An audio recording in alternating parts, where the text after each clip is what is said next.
อยากพบน้องเป็นครั้งสุดท้ายก่อนนกจะกลายเป็นของคนอื่นอายอยากอย่างแก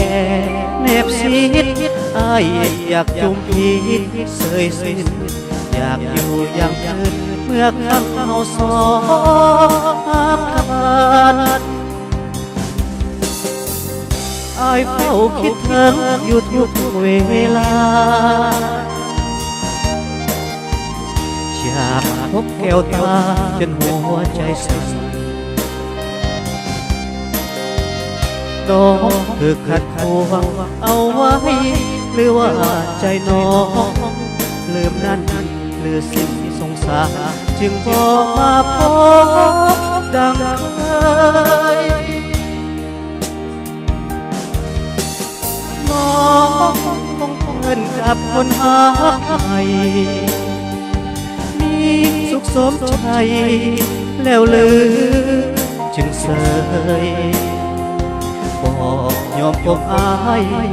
บ่ได้สั่งลาเลยอายผิดเรื่องใดน้องฮักจึงเฮยหายซื่นอายอยากพบน้องเป็นครั้งสุดท้ายหากน้องจากใครเป็นของคนอื่น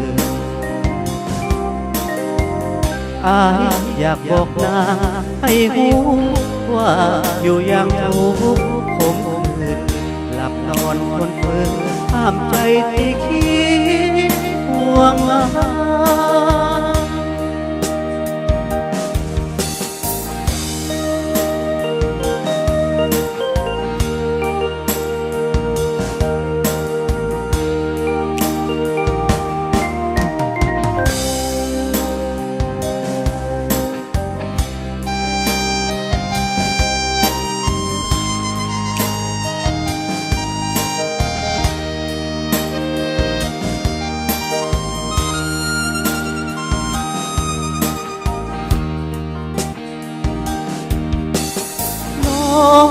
คงเพื่อนกับคนหาใหม่